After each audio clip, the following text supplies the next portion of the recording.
Southampton City Primary Care Trust, which is the organisation responsible for improving the health of the local population, has asked South Central Strategic Health Authority to consider adjusting the level of fluoride in water to improve dental health in Southampton. The SHA is therefore consulting on the proposal, which will affect parts of Southampton and South West Hampshire.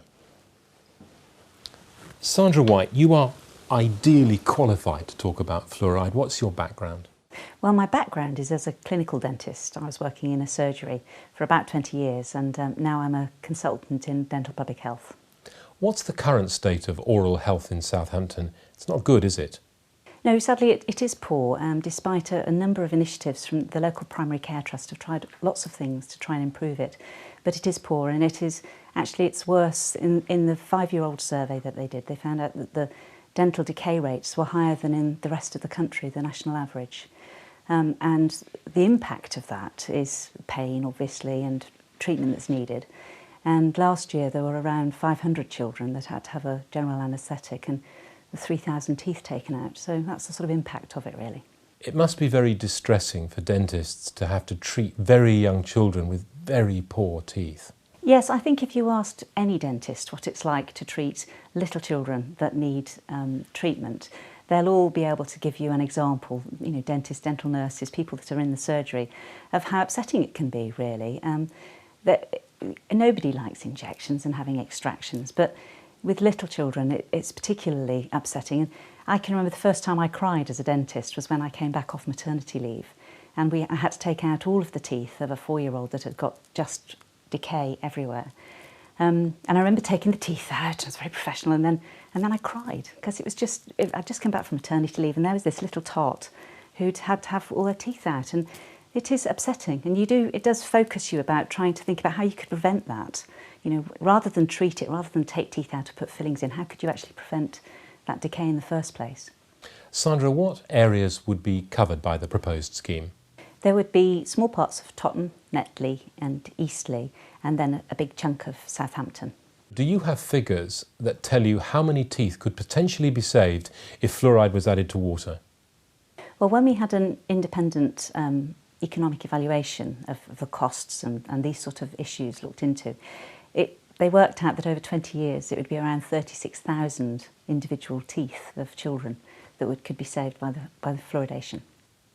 How much fluoride would be added to the water supply if the proposals are approved? Well, there is some fluoride already in the water, quite naturally in Southampton, and that's at a level of around 0.08 parts per million. And what would be happening in order to make the optimum level to reduce dental decay is that would go up to 1 part per million. And to put that into some kind of perspective, when you look at your toothpaste, the toothpaste that's most effective is around 1,500 parts per million.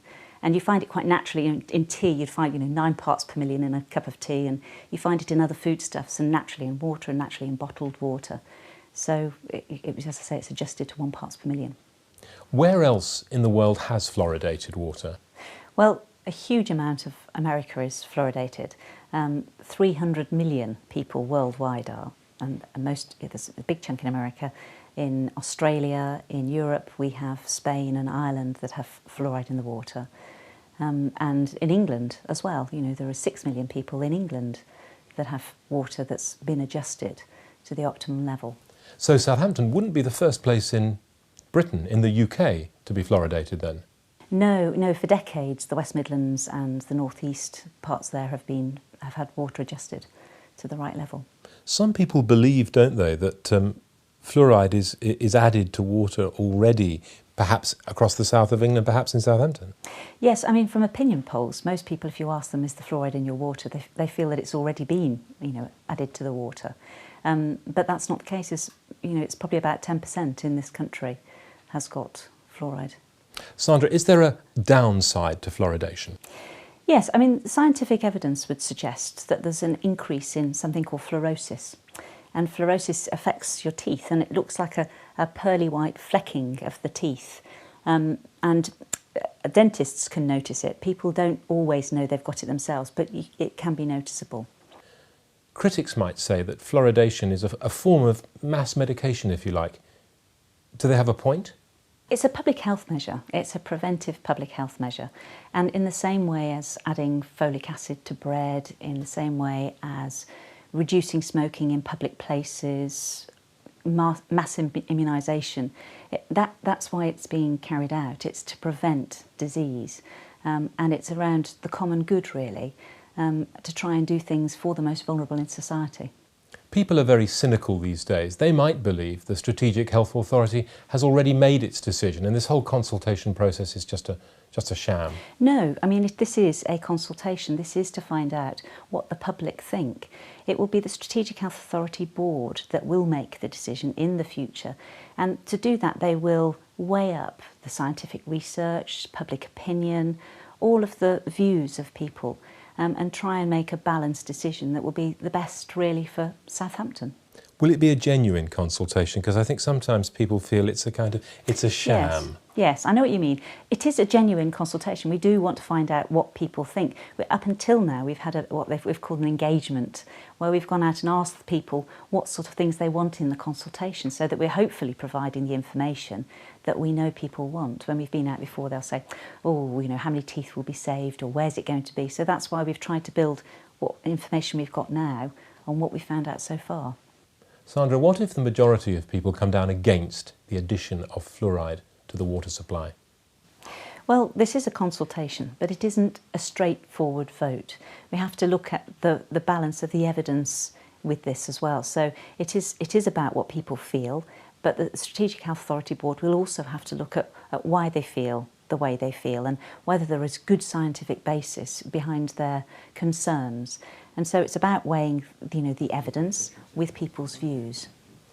So how can people make their views known to the Strategic Health Authority? There's a variety of ways, but ideally we'd like their views in writing. And they can email us, or they can write a letter and send it to us. We have a free post address so that it won't cost them anything. And if they want information, as I say, they can look on the internet. We've got a website, and there will be a helpline in order to send people information if they need it. But we genuinely do want to know what people think and why they think what they think. So if they could write it down, we can then look at that and analyse it and help the Strategic Health Authority Board to make the decision. Sandra White, thank you very much indeed for joining us. Well, the consultation process runs between the 8th of September and the 19th of December 2008. This is your chance to have your say, to tell the Strategic Health Authority what you think.